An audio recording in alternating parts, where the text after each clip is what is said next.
చదువు బైక్. అది కాదు, ఇక్కడ ఇక్కడ స్పెల్లింగ్ అంటే మన స్టూడియో పేరు ఉంది. చదువు ఇదేంటి? మామూలు చదువురా, ఎస్ చదవచ్చు కదా, అది చెప్పు. అవొచ్చా? ఎస్ హెచ్ అట్లా వచ్చా? చెప్పు. చెప్పు. ఎస్ ఇక్కడ చూడు. ఎస్ హెచ్ ఐ ఈ ఏ. నిజం చెప్పారు, చదువు రాదు. రాదు సార్, రాదు సార్. రాదు కదా, నేను జస్ట్ కామెడీ చేస్తున్నా అంతే.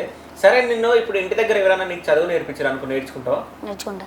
సో నేర్చుకుంటావు, మనకి ఇంట్రెస్ట్ ఉంది, మీరెందుకు నేర్పేయలే? ఎందుకు నేర్పించన్నా, నేర్పిస్తా. కానీ అంత మైండ్ పెట్టడన్నా చదువు మీద. ఇప్పుడు ఏం చేస్తాడంటే, అంటే ఏబిసిడీలు ఇవి మామూలు చెప్తే చేస్తాడు. రీసెంట్గా మీరు నేర్పించిరా? నేను ఎప్పుడు నేర్పించలేదు కదా చదువు. నేర్పించలేదు. చెప్తామని అబద్ధం నేర్పుతారు. మా బ్రదర్ ఉంటాడు గణేష్ అని చెప్పేసి, తను చెప్తుంటాడు. ఏం చేస్తాడు, ఆడు కొన్ని చెప్తాడు, చెప్పినంత వరకు ఉంటాడు, దాన్ని పక్కన పెట్టేస్తాడు, మళ్ళీ వెళ్ళిపోతాడు. ఓకే, అవునా? అలా ఎందుకు అట్లా మరి? అలా చేస్తాడు. ఏబిసిడీలు వచ్చా? ఎక్కడ వరకు వచ్చు? ఏబిసిడి అట్లా? ఏబిసి అంతేనా? డి రాదా? వచ్చు. చెప్పురా మరి. ABCDEFG. ఇంకా రావా? నేర్చుకో మరి.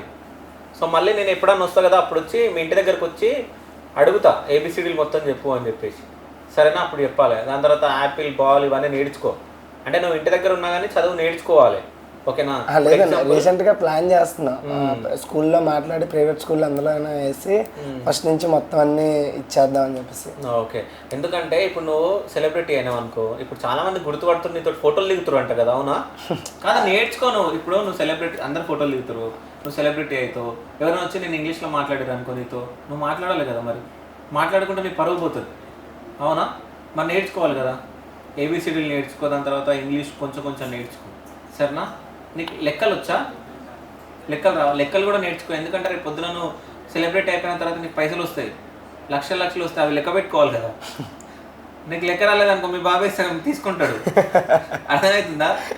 నీ వెంట మీ బాబాయ్ వస్తుంది కదా, 10,000 ఇస్తారు, నీకు 1000 రూపాయలు ఇచ్చేసి 9,000 అయినా తీసుకుంటాడు. మరి ఓకేనా నీకు? ఓకేనా?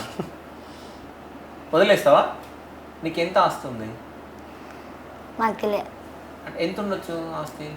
వీళ్ళకి హౌస్, ఆవులు, ఆ కళ్ళం జాగా అలా ఉంటాయి. ఓకే, అవన్నీ మీ బాబాయ్కి ఇచ్చేసి, ఓకేనా? ఇచ్చేస్తావా? ఇచ్చేస్తావా? సరే, మీ బాబాయ్కి నాకు ఇచ్చే, మాకు ఇల్లు లేదు, తీసుకోవాలా?